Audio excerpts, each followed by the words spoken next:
Hi, everybody. Welcome. This is Maria Bernardis here, and I'm coming to you with a video centering around the life of Jesus Christ, but in particular, the years from, 0 to about 29, where the majority of the teachings are missing. So these are the teachings that were banned by the churches, and they didn't want people to be aware of them. And as I go through all these teachings and give you lots of examples, and of course quote Jesus Christ, you are going to understand why these teachings were banned, which is really, really unfortunate. So the first thing that I wanted to do is, because a lot of people do ask, well, Maria, why did they ban them? We don't understand. Maybe the Vatican was not aware. Maybe the churches weren't aware. And I'm going to answer that question by saying, yes, they were aware, and they distinctively and clearly said that they were not interested. So what I'm going to do is I'm going to give you a couple of quotes to basically validate what I'm saying. Now, just so people can appreciate, I'm reading from a book called The Unknown Life of Jesus Christ. Now, you will also find this book pinned, a PDF file copy, in my Telegram channel. So for those that don't know, I very generously provide a lot of free books in PDF file format that you can download for free. So for anybody that's been kind enough to donate or purchase any of the My Daily Choice products, my books or my courses, I thank you very much, because you are the people that make my work possible, and I really, really thank you. So I just wanted to take this opportunity to thank you, given that I'm speaking about books and what I have in the Telegram channel. So again, you will find all the links in the description of this video. So this book is by V. Chand R. Gandhi. So Virchand R. Gandhi, Bombay, India, and was revised by Professor G.L. Christie. Now, this book was published in Chicago by Indio-American 1907. So we are going back to 1907, when this book was written.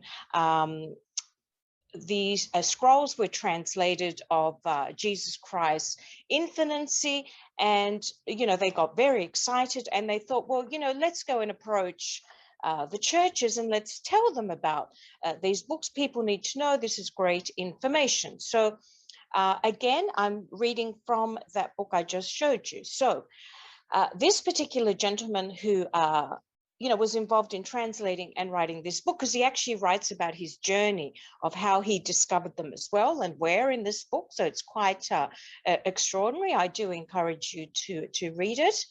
And I thoroughly enjoyed reading it. So this is a year later, after writing this book, discovering the scrolls, getting very excited, as I would. He happened to be in Rome. There I submitted my manuscript to a cardinal who has great influence with the Pope, and who answered me as follows: what is the use of having that published? No one will attach any great importance to it, and you will only create numerous enemies. Nevertheless, you are still young.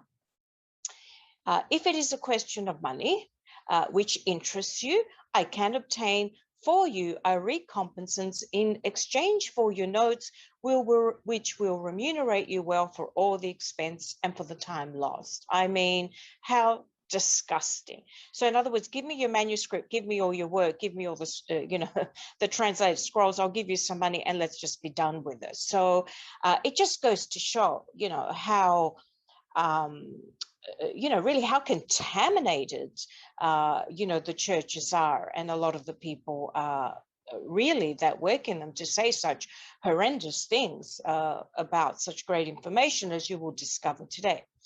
So at Paris, so now he's at Paris, I spoke of my project to Cardinal Rotelli, whose acquaintance I had made at Constantinople. He also opposed the publication of my work under the pretext that it would be premature. Quote, this is what he said: the church, he added, suffers already too much from this new current of atheistic ideas, and you will only furnish new pasture of the culminators and slanderers of the evangelical doctrine. I say this is in the interest of all Christian churches. Now, it continues on. I won't read any more quotes and what he says, because he continued his mission to try and get this information out that I'm about to read to you and quote. And again, he was rejected, he was denied, and everybody gave really poor and what I consider to be disgusting and despicable responses as to we don't want people to know. So I just want to set the scene that this information was not lost. It was deliberately banned by the churches, and we need to acknowledge this. I know it's a very difficult truth. I do get a lot of people that say, oh my God, I can't believe it, Maria. There is so much evidence out there. All you need to do is get your little fingers to do the walking, to do a little bit of research, and you will discover things that will shock you. So what I'm going to do is, throughout all the books that I've read, including the ones that I will refer to today, the scrolls and the gospels, as I'm reading from them, what I did is I gathered all this information and I developed a timeline based on what everything was saying. So we can get an idea of Jesus Christ, where he was, where he traveled, what he did, what he said. Okay, so this is what I prepared from the sources. Some of them might be 1-2 years out, and therefore this timeline is not going to be identical when you add the years onto his age. But this is what we were told. And, you know, during those times, a lot of these gospels and scrolls were written after the event. So there will be a little bit of inaccuracy on their part. So for the first 12 years of his life, as was the custom at that time, he was taught by his mother Mary, and of course Mother Mary's mother and other women. So her mother, of course, Mother Mary's mother was Anna, and others. So they were predominantly women. So this was the tradition of that time. So he can get the teachings and life experiences, you know, I guess from a female perspective. And later on, you'll see he did the same with men. So to get a very balanced perspective, I think that's a very healthy thing to be doing. So at 12 years old, we see a lot in the Gospels that I will mention shortly, that he was in the churches and he was teaching the priests and anybody there that was around, and teachers. So his mother really took him there to learn, but it was really funny. He was teaching them instead, and the priest and the teacher said, oh my goodness me, this boy of yours is extraordinary. He knows things that we don't even know, and he's teaching us. Really, you know, take him home. You shouldn't be bringing him here for us to teach him, because really we have nothing to teach Jesus Christ.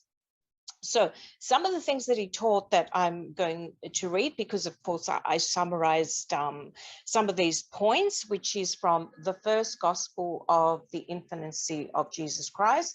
So he taught astronomy, physics, and metaphysics to the teachers in the temple. He told them, and these are sort of things quoted that I've pieced together from the gospel. He told them the number of the spheres and heavenly bodies, as also their triangular, square, and to sextile aspect for their progressive and retrograde motion, and other things man had not discovered.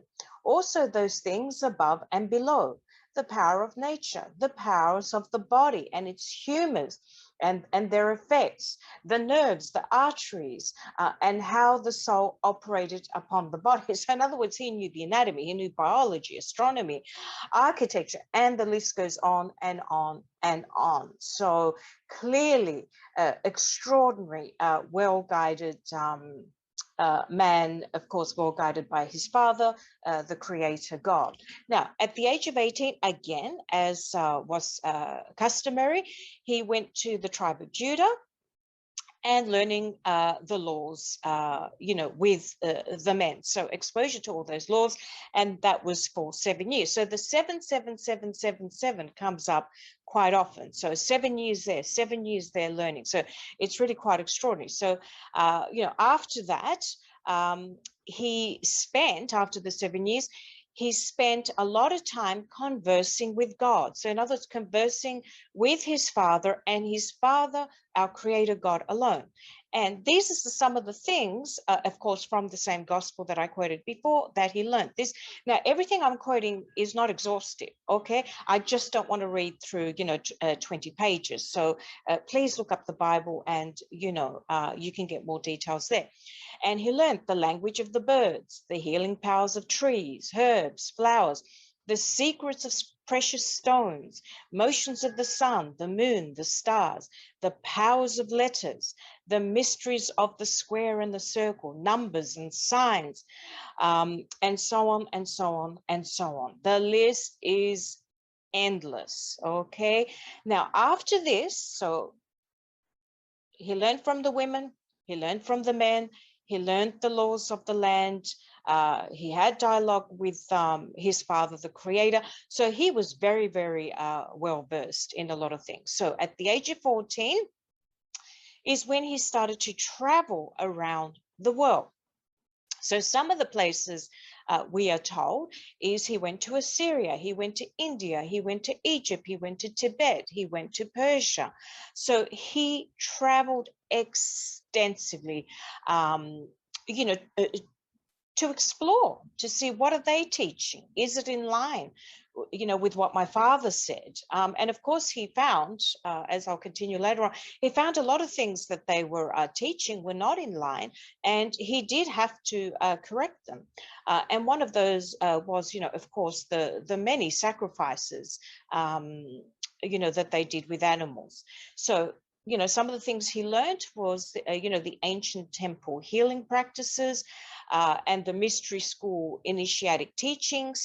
He learned about yoga practices. He learned the Pali language, sacred writings of the sutras, and all the writings and everything that the Buddhas of that time were doing. So, you can see that this is a well-rounded, spiritually educated man.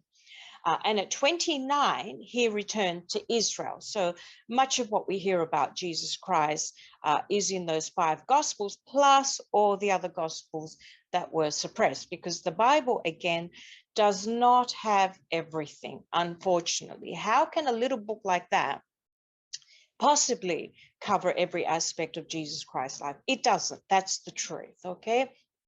And, you heard earlier the quotes as to why so much was suppressed. So that should give you some assurance. But again, before dwelling into these Gospels and these teachings and the other teachings that I'm going to continue to share with you, you must be familiar with the Bible. Okay, you must know it inside out. And when you do, and you read this, you will see where the gaps are, you will see what's missing, and you will be able to find the different pieces of the puzzle and put it together, to basically paint the picture of Jesus Christ and everybody else that was deliberately excluded. Now I'm delving into the first gospel of the infancy of Jesus Christ, and it is believed that Thomas actually wrote this gospel. So really, in a nutshell, what this gospel deals with is it deals with everything to do with Jesus Christ from the day he was born up to a little boy when he was playing with other boys, and being a child, and also, at the age of 12 years old, what he was teaching, as I outlined earlier on, the teachers and the priests and so on. So one really important thing that comes through is Jesus Christ performed many, many miracles from the day he was born, simply by people touching him or touching his clothes or touching his bathing water. And Mother Mary, with Jesus Christ's permission and the Creator God, also performed a lot of miracles. And she did this by asking the Creator and asking Jesus Christ while he was a little baby, please give me permission to let this woman touch you so that she can be healed from this illness. So that was one of the ways. Or she gave them bathing water, or she gave him hanging, or the clothes that were hanging, people touched and they were healed. Or she allowed, someone to lay in his bed and he was healed. So these, are some of the ways that healing was done. So so it was really quite extraordinary. A lot of people were healed from leprosy, snake bites, and so on. So I'm just going to give you some examples, and then I'm going to go to the Bible and read two stories of healing, just so you can get a bit of an idea. And they actually include Judas, one of them, and the other one, the two men that were crucified on the cross the same day as Jesus Christ, just so you can realize it's not an accident. Okay, their paths had crossed. Okay, it was all to fulfill the prophecy. Those men were chosen to be a part of history. So some clothes cure a boy possessed by demons, and they fly away out of his mouth in the shape of crows and serpents. A boy slaps Jesus Christ and Satan flees from him. Christ is witnessed playing with clay figures, and he then turns them into birds and sparrows, and they fly away. In another instance, he turns them back into clay, into the clay figurines. So it shows a playful side as well, that even though he was playing, he was also doing his magic. He changed some boys to goats and then back to boys. Sometimes boys can be really funny and say things that they don't mean. So that's what Jesus Christ did. Now, another really amazing thing that Jesus Christ did is he did help his father Joseph with the carpentry. So, for example, Joseph was given an assignment to make a chair for the king, and it was not balancing properly. And he was like, oh my goodness me, what am I going to do? He's quite possibly going to kill me. And so Jesus Christ steps in because he needed adjusting, and used his hands, stretched out his hands, it says, to the king's throne, and put the throne to its just dimensions. And that's a quote.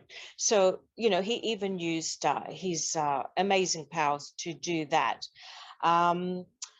And also the gospel actually says, and the Lord Jesus did very many miracles in Egypt, which are not to be found in the gospel of the infancy, nor in the gospel of perfection. So Thomas, who it is believed it was written by, does tell us that there's many, many more that we don't know about. So this could be a gospel or a scroll that is hidden in the Vatican. We don't know.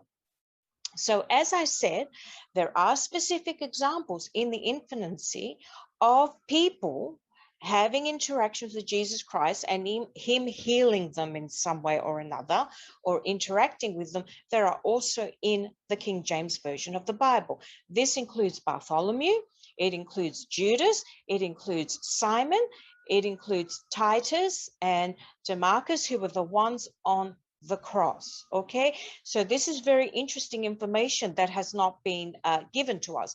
So I'm going to read two examples right now from the gospel, and I want to read the story of Judas and the two men on the cross. The rest you can find the gospel and read. Okay, so In the journey from hence, they came into a desert country, and we're told it was infested with robbers. So Joseph and St. Mary prepared to pass through it in the night because they didn't want to be robbed or, something terrible happened to Jesus Christ. And as they were going along, behold, they saw two robbers asleep in the road, and with them a great number of robbers who were their confederates also asleep. The names of these two were Titus and Demarchus. And Titus said to Demarchus, I beseech thee, let these persons go along quietly, that our company may not perceive anything of them. But Demarchus refusing, Titus again said, I will give thee 40 groats, and as a pledge take my girdle, which he gave him before he had done speaking, that he might not open his mouth or make a noise. When the Lady St. Mary saw the kindness which this robber did shew them, she said to him, the Lord God will receive thee to his right hand and grant thee pardon of thy sin. So what a beautiful blessing Mother Mary gave, Titus the robber.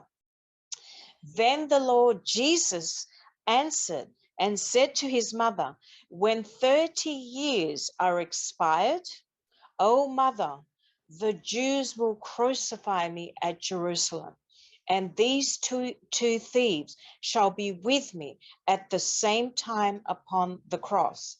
Titus on my right and Demarchus on my left. And from that time, Titus shall go before me into paradise.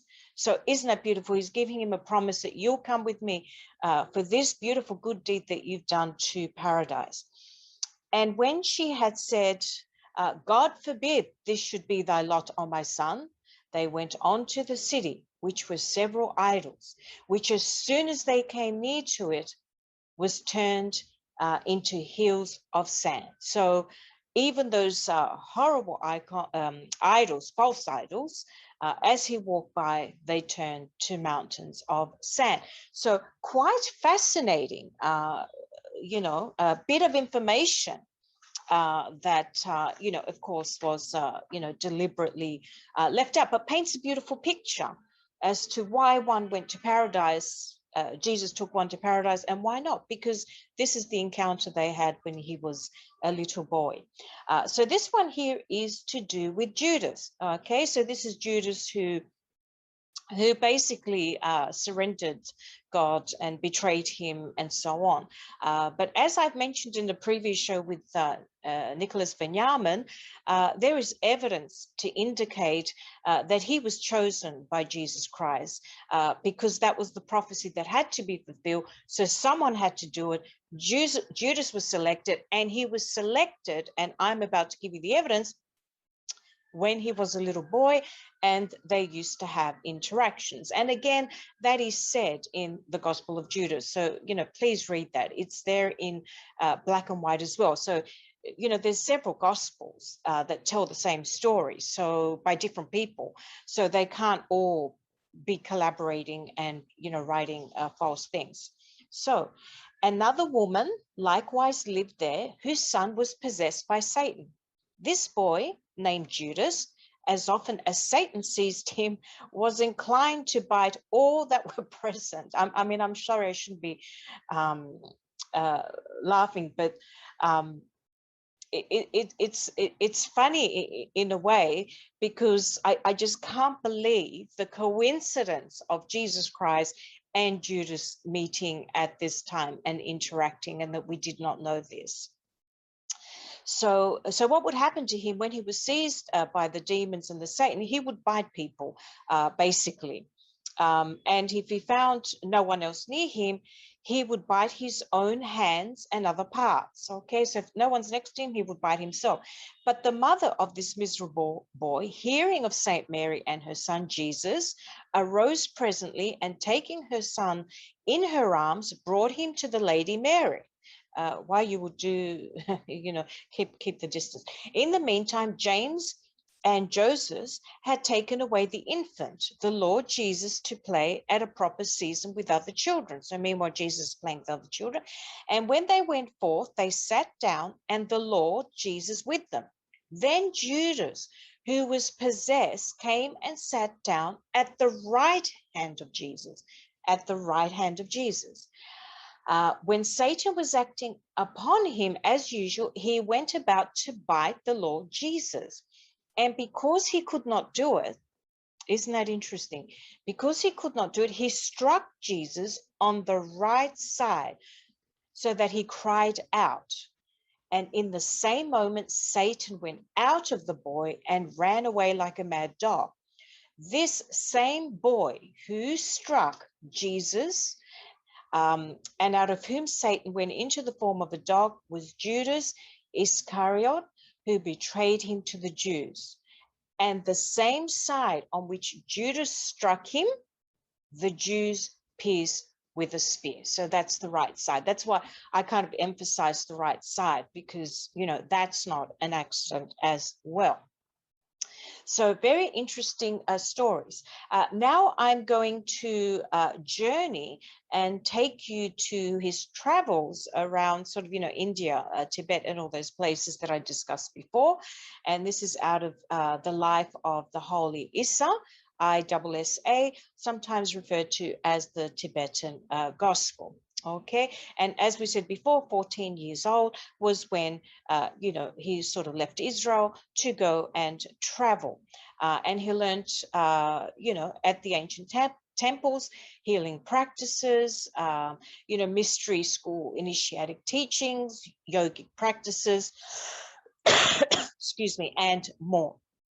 Okay, and why was he doing that? And I quote, with the object of performing himself in the divine word and studying the laws of the great Buddha. So he wanted to see, what were people teaching? Is this consistent with my father, the creator?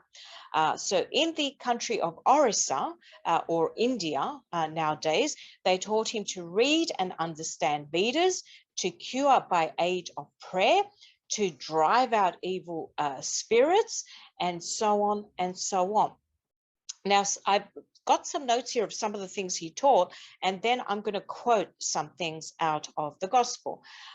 So some of the things he taught was, please don't sacrifice animals and eat them.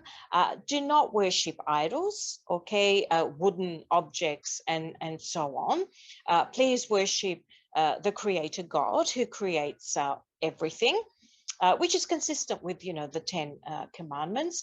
Those who deprive others of happiness deprive themselves of happiness. Help the poor. Do not deceive anybody. Do not steal. Please do not worship the sun. Why? Because it acts according to the will of the creator. And as we know, unfortunately, the Vatican and the Catholics, and they don't know this, do worship the sun. And this is why you see a lot of sun, like the sun put around Jesus Christ's face, and in a lot of the you know, mosaics, paintings, and so on. If you observe, they do stick the sun here and there. Feed, you know, the hungry, look after one another. You know, another thing he said, God had, so this is quote, God had not in view temples erected by the hands of man, but he meant that the human heart was the true temple of God. Purify the heart from all blemishes, for it is the true temple of God. Do not put your faith in oracles. God alone knows the future. So he didn't believe in all this card reading, fortune tellers, psychics, and all of that. He was not very fond of any of those practices, and he did say that many of those were really quite demonic and of the darkness, and did not have good intentions. So we should really keep clear of all of that. He spoke about, you know, respecting women and all about females, and I have a quote coming up for that. When you do everything, do it with love and with an open heart. And then he spoke a lot about priests. and the church, which I will quote from the actual gospel. And, another thing he said, enter into your temple of your heart. So this is continuing on from a point I made before. Enter into your temple, your heart. So your heart is the temple, with good thoughts and patience, confidence, which you should have in your Father. Okay, so very interesting. So now I'm going to read 4 sections of this Bible. And why am I doing this? Because I just want to give you all a flavor of some of these teachings. Okay, and these are all quotes. I'm quoting what basically Jesus Christ said. So, wherefore I say unto you, leave your idols and perform not rites which separate you from your Father, associating you with the priests from whom the heavens have turned away. For it is they who have led you from the true God, and whose superstitions and cruelties conduce in the perversion of your soul and the loss of all moral sense. So clearly we can see here, he was not happy with priests and churches. And he blamed them for leading people astray. Okay, and what has happened at the moment? Same thing. He warned us. So you can understand why the Vatican, the churches did not want this information to go out because basically it would mean their destruction, and they would be exposed for what they are, false prophets and frauds, many of them. Now, so this is, where he answers, and this is on the point of idols and so on. And he answered to them, if your idols and your animals are powerful and really possessed of supernatural strength, then let them strike me to the earth. So in other words, he challenged them. If you really believe in these false idols and don't believe in me, Jesus Christ, or my Father, then show me what they can do. And of course they could do absolutely nothing. Okay, so now we're moving on. So again, more quotes. Not only said he unto them, abstain from consuming human sacrifices, but immolate no creature to whom life has been given, for all things that exist have been created for the profit of man.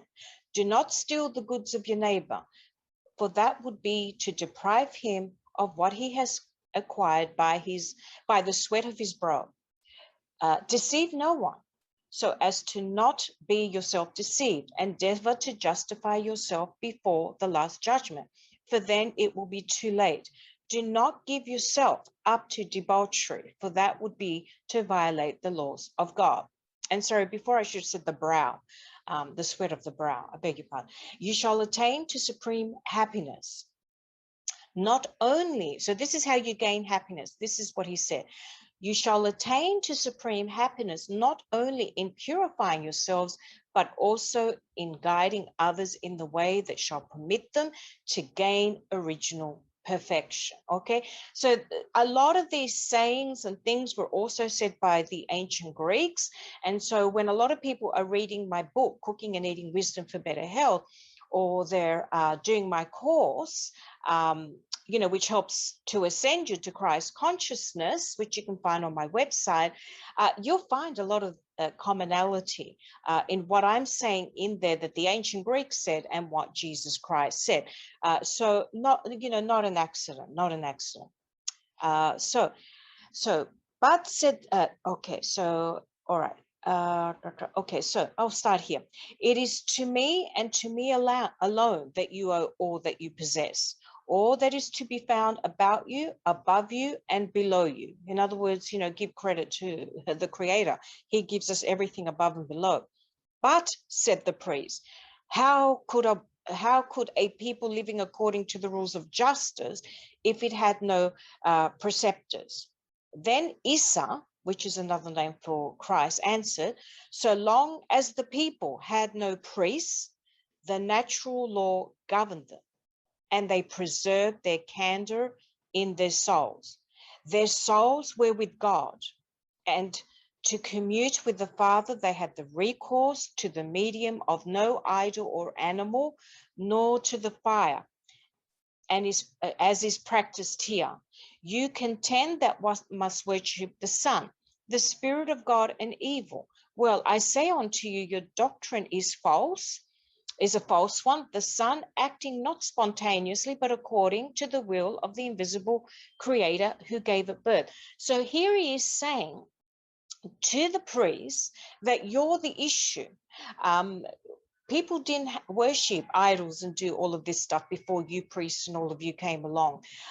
So you really led people astray, and they went away from nature's law, which is God's law, the Creator's law, and just went downhill from there. So we're continuing on. And Isa made answer to them that God had not in view temples erected by the hands of man, but he meant that the human heart was the true temple of God. So I've mentioned this before, but it's nice just to repeat it again and quote it in his words. So enter into your temple, into your heart, illuminated with good thoughts and the patience and the immovable confidence which you should have in your Father. And your sacred vessels, they are your hands and your eyes. See and do that which is agreeable to God. For in doing good to your neighbor, you accomplish a right which embellishes the temple wherein dwells he who gave you life. For God has created you in his own likeness, innocent, with pure souls and hearts filled with goodness, destined for the conception of evil schemes, but made to be sanctuaries of love and justice. Whoever, I say unto you, sully not your hearts, for the supreme being dwells therein eternally. If you wish to accomplish works marked with love or piety, do them with an open heart, and let not your actions be governed by calculations of the hope of gain. So in other words, do everything with love, do it unconditionally. Don't do it because you expect something in return. So very, very beautiful teachings here, quite contrary to what the church teaches. And I'll say one more paragraph. For such actions would not help your salvation, and you would fall into the state of moral degradation where theft, lying, and murder pass for generous deeds. And isn't that happening at the moment? Everything evil, lies, deception, and all of that for all these years in this three-dimensional frequency world also has been my observation. All these evil things have been passed on as if they are good.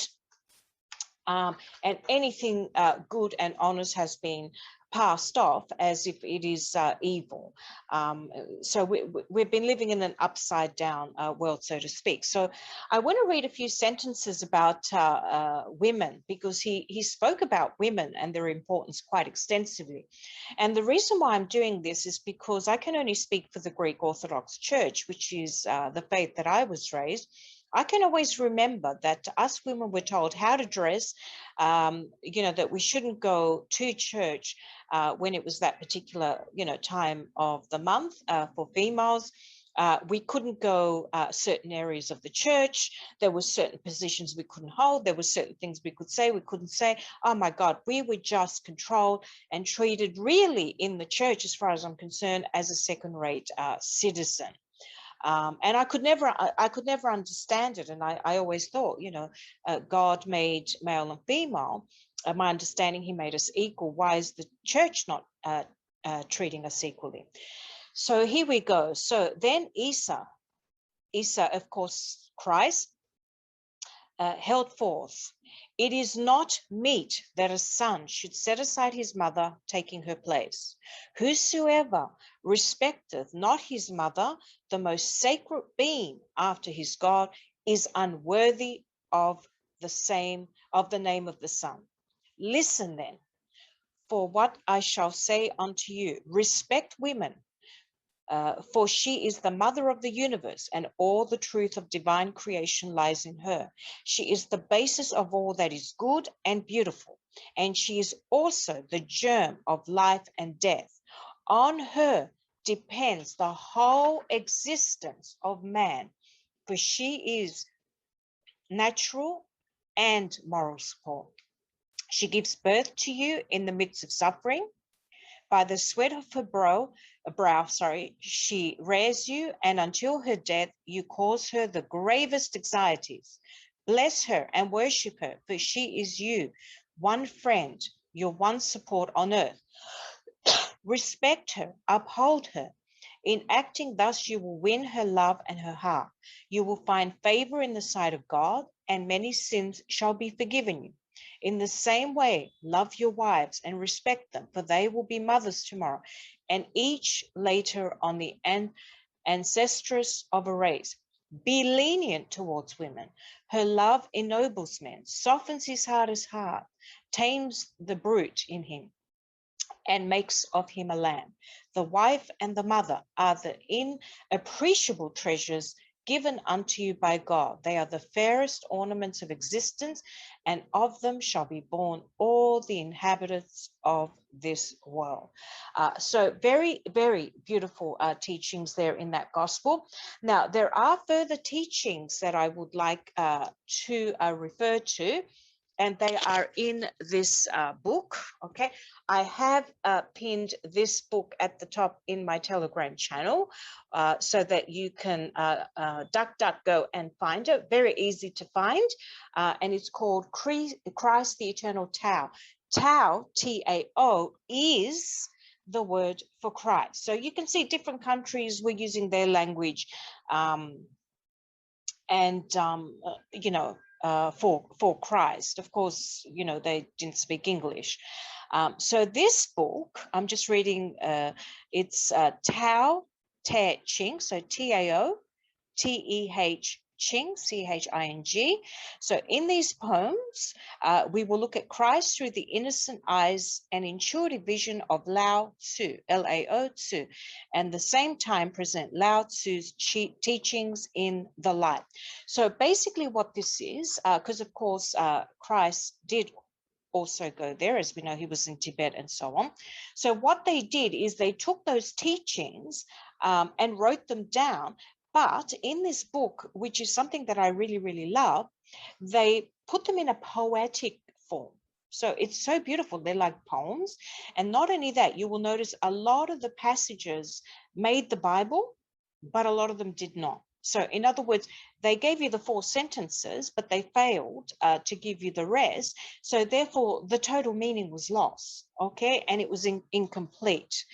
So they gave you parts of the puzzle, but not all the puzzle. And then we're all wondering why we can't make sense of a lot of things in the Bible. That's because they didn't give us everything. They didn't want us to know everything. And when you don't know everything, you're easily controlled. And that's what it's all about. It's all about control. Because it's very clear to see, again, Jesus Christ did not want churches and didn't want all those priests and everything that's going on. So I'm turning to chapter 5, and I'm going to read as an example one poem, because very important. People don't realize the Bible is actually coded. There's a lot of number codes, like the power of 369 that Tesla told us all about.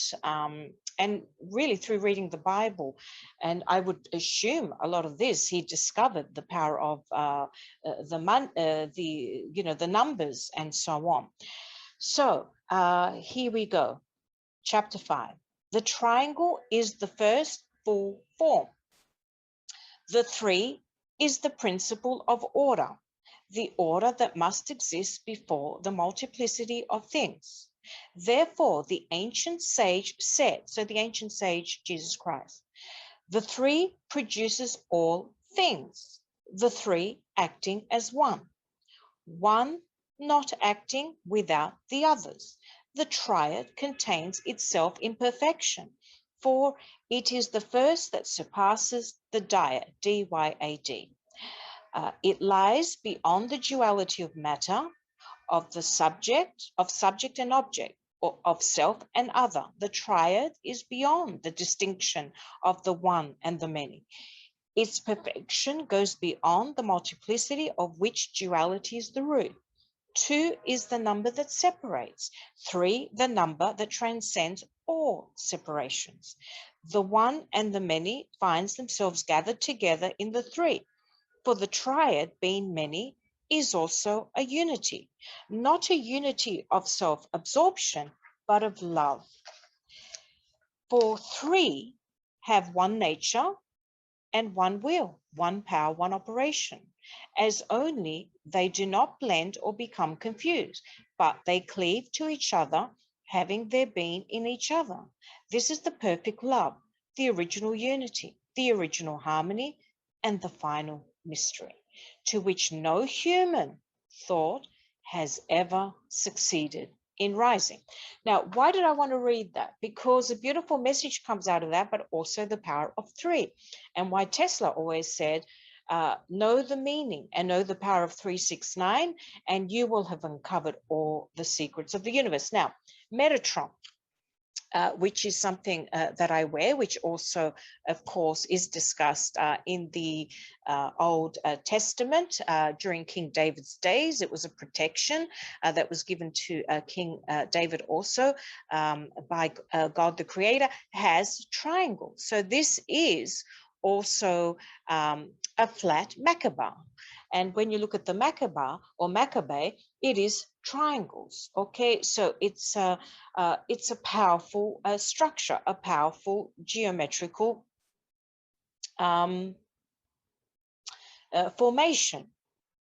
So nothing is an accident. And a lot of people think, oh my God, a lot of these symbols are terrible, they're satanic. You know what? The dark side has made them satanic.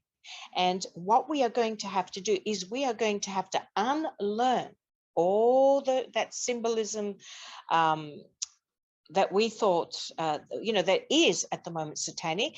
And then we're going to have to relearn things such as triangles and the numbers, and learn what their true meaning was, and it wasn't toxic. Okay, so this is where a lot of people get confused.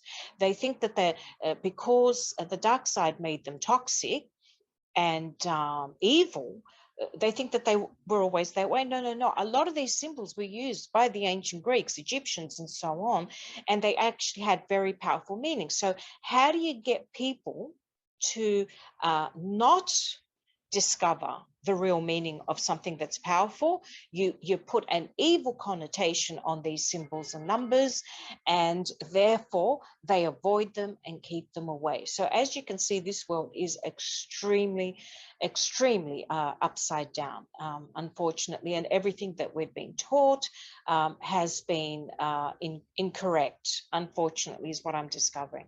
So anyway, so on that note, that's all I really wanted to cover. I've given you the titles, so please, do your own research, read everything, take what resonates with you. Okay, I don't expect anybody to believe anything that I'm saying, but I do expect people, to do, their own research and really discover everything for yourself, and that way you will get what is going to be of value to you.